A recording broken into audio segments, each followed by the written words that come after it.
Well, good morning. Let's hear it again for the rubber banditos. Good job. Oh. Well, it's been another banner week, right? I mean, it's interesting to think that this continues, that this is the new normal, right? That every week I get up and say, well, what's happened in the plane of existence of this earth thing this time? So I'm going to be addressing some of the things that are going on in our world during my prayer. So I want to get to the information in my talk first, but I will be addressing the hurricane issues that are going on. Could you bring the sound down just a little? I'm getting a little bit of rain. Thank you. So the 2017 theme is value-based spiritual living. Value-based spiritual living. Living in a certain way that has value. I think it's great that all of our centers, most of them, are adopting the same idea so that wherever you go into a Science of Mind church, you're going to get the same type of message given forth by a different minister, a different flavor, or a different color, if you will. We stand together in a shared commitment and devotion to our spiritual principles, our practices, and our values. Our September theme is Hearts of Service. And today's talk is Your Life Isn't for You. Now, last week's talk was It's All About You. So we're changing it up, and this week, Your Life Isn't for You. And when I first saw this, I was like, oh, wow, what am I going to do with this one? We are all part of the great whole called God, a unity.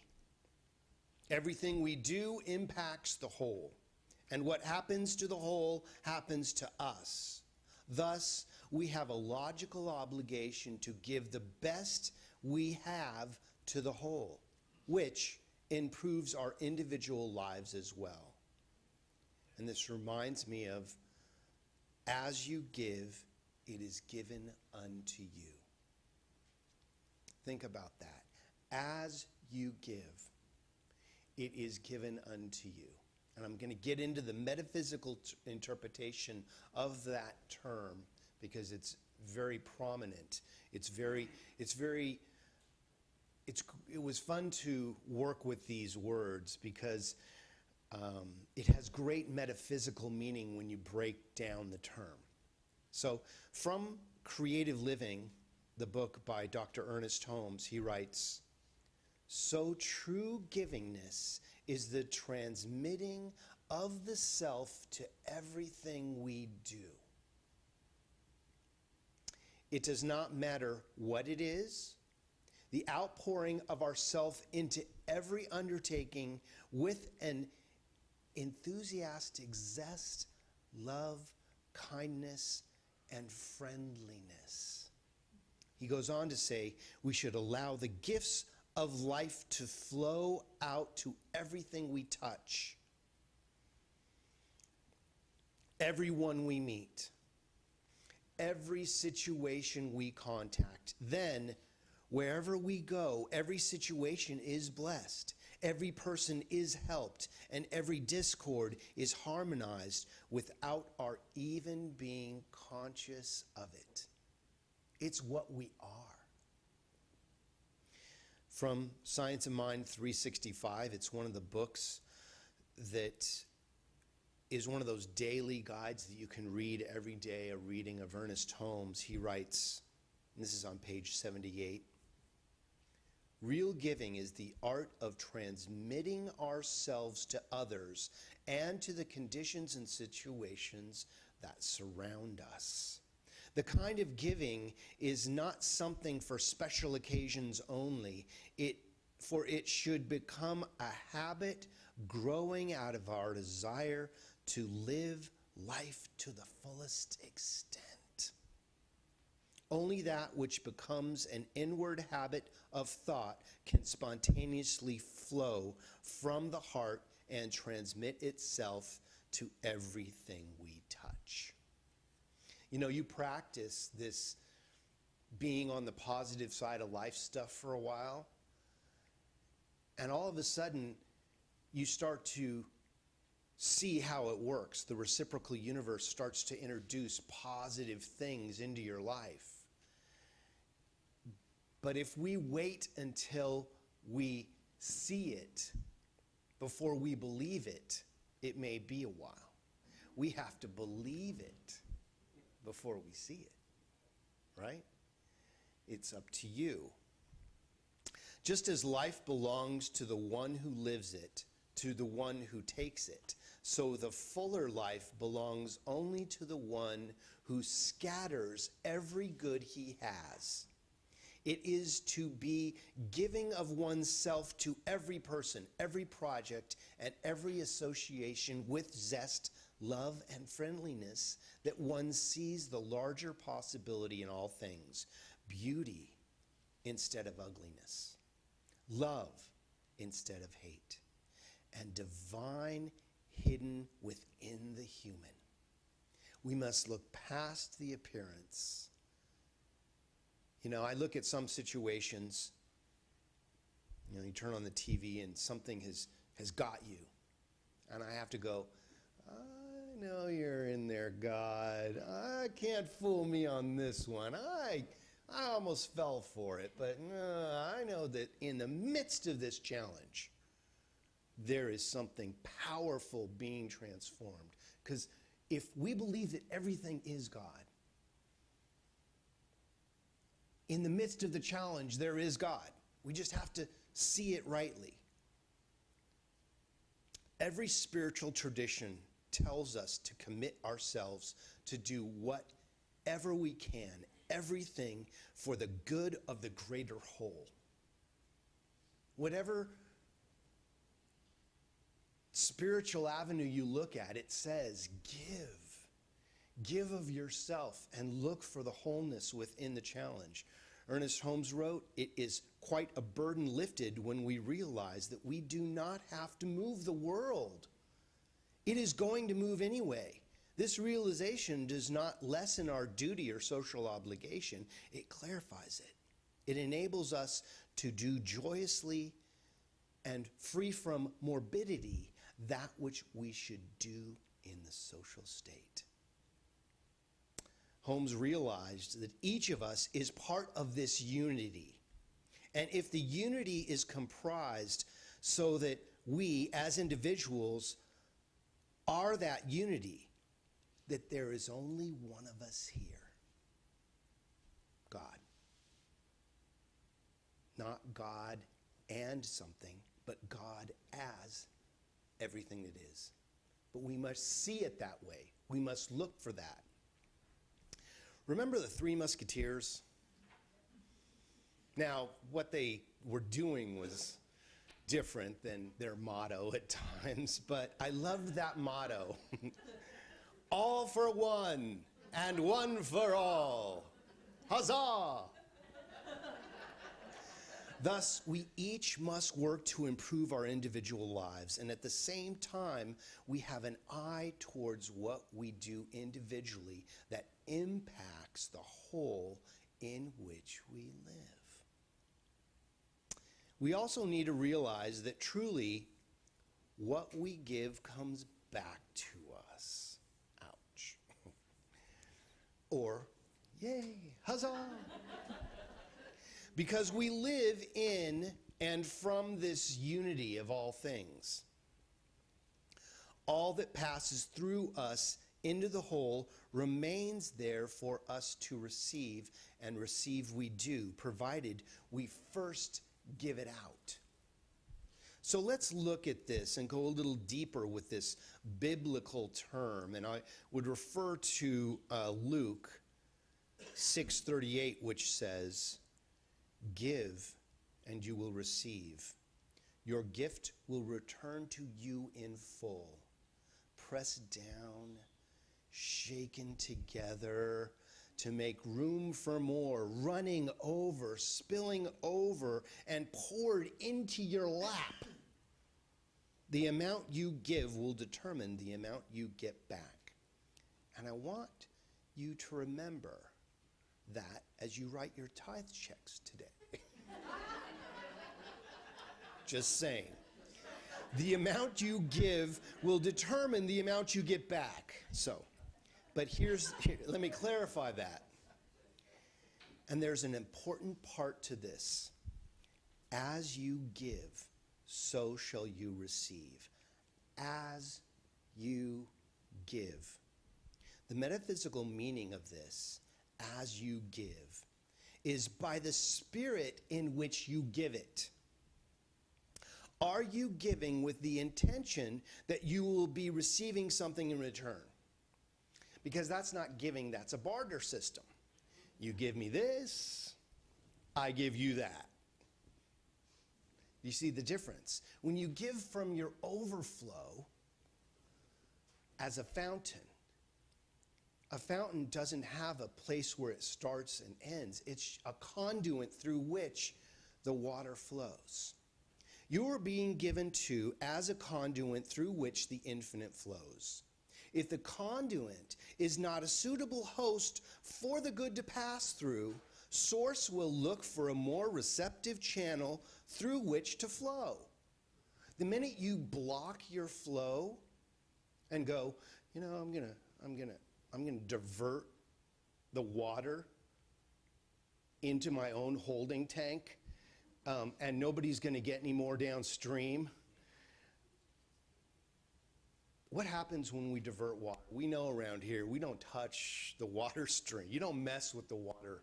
Now you may tap out of it what you need, but you don't want to block that because everything downstream dries up.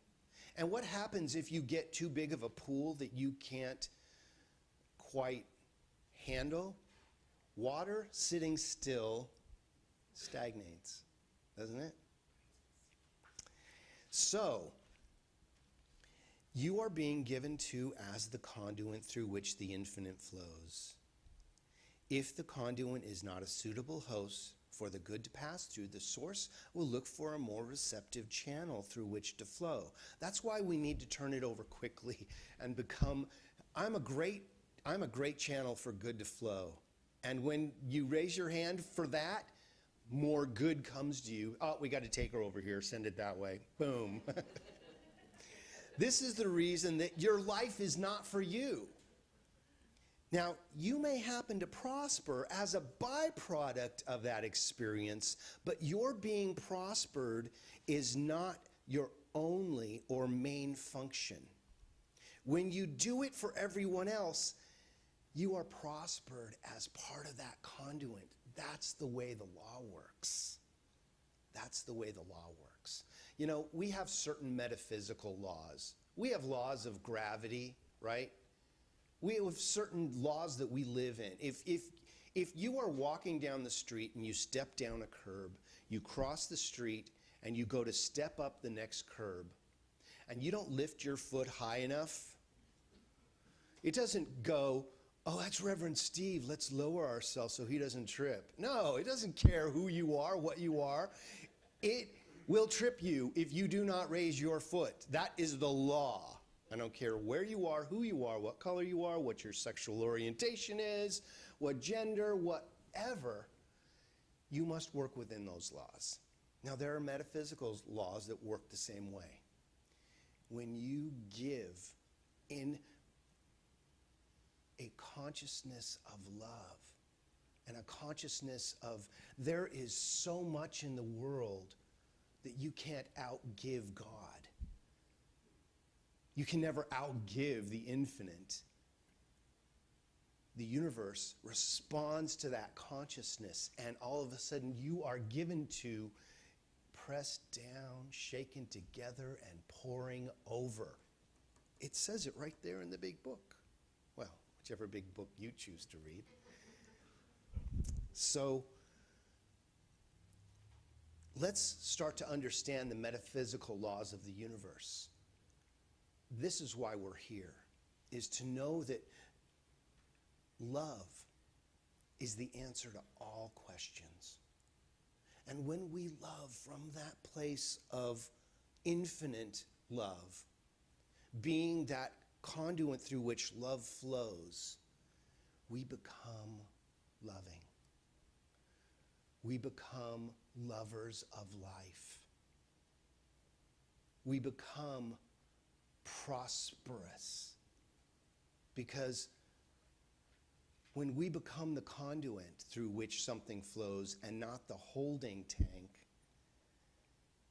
more flows through us than can ever be held in a holding tank. You know, I don't go to the source with a thimble. I don't go to the source with a bucket. I go to the source with a pipeline and let it flow, right? Right? So inviting you to tap in to the inexhaustible resource of spiritual energy that each one of us has. Tap in and become that conduit. Finally, how we treat the whole determines how we live individually. We cannot poison our bodies and expect to be healthy. We cannot poison our families and expect to have happy, healthy family lives. We cannot poison our planet and expect to have healthy physical bodies. Our lives are the all and the one, and not merely for us. All that we do can and does impact the whole, and the whole impacts us. It can be no other way. All that we do can and does impact the whole. If we want to be served, we must serve. If we want to be loved, we must love. If we want to be treated kindly, we must treat everyone with kindness. That's the law. So in conclusion, learning to live a spiritual-based life, a life based on being in service to life, attracts more love as who and what we are. So practice bringing all that you are to everything you do as an act of service rather than a way of getting. Simply serve. All that you do will be returned to you in kind. Kindness for kindness, loving act for loving act, generosity for generosity. For your life is not for you. You are for everyone's life. All for one and one for all. And so it is. Thank you.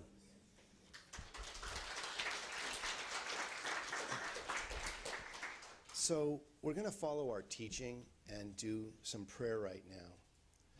And I would like to just say a couple words about what's going on in the world right now. There are some people that appear to be in harm's way.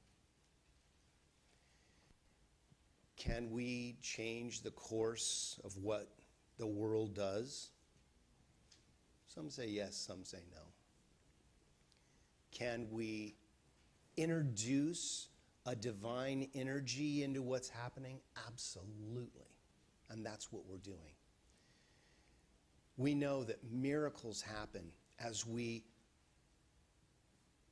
believe that miraculous energy can be put into every situation. So this prayer treatment is specifically for that miraculous energy to be activated and brought in a way that allows the calm and peace of whatever storm is going on in anyone's life to be minimized. Okay? So let's go within.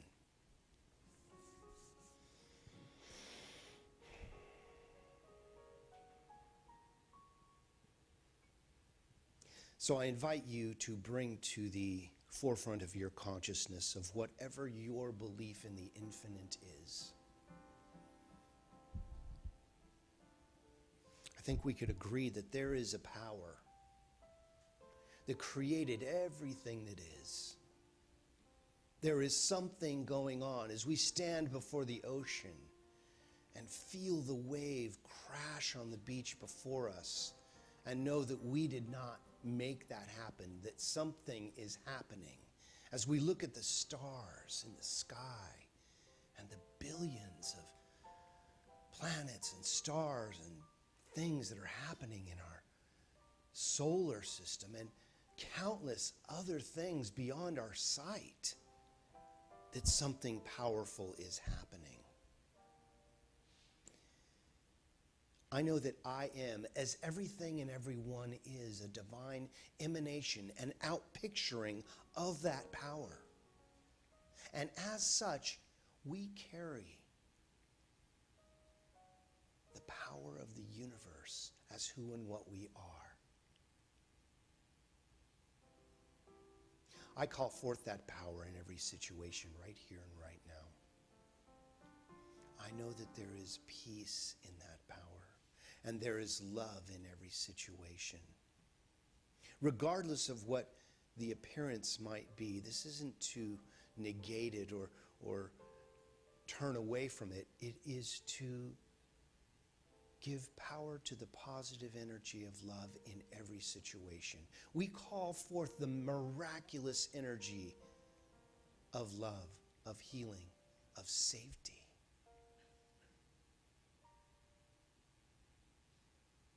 That whatever storms may be brewing,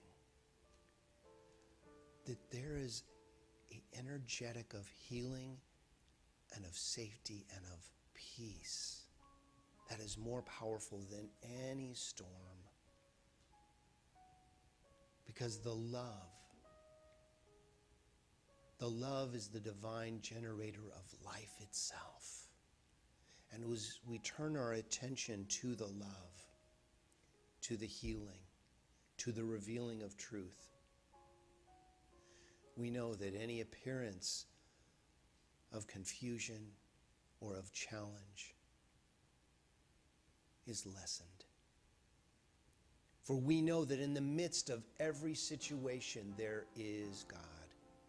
There is power. There is that divine source energy, that great spirit of life.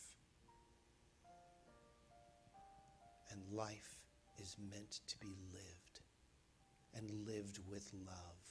So as we supercharge that love in each and every individual who chooses it, we call forth the miraculous blessing in every situation. We know God is in the midst of every situation, and we activate it right here and right now and call it forth. We are grateful right here and right now that the love of the universe is intact. It is so good to know that we know that we know that love is all that is.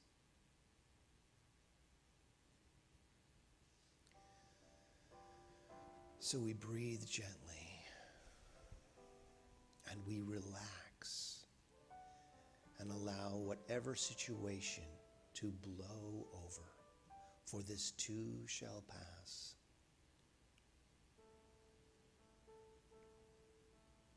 We are so grateful for love.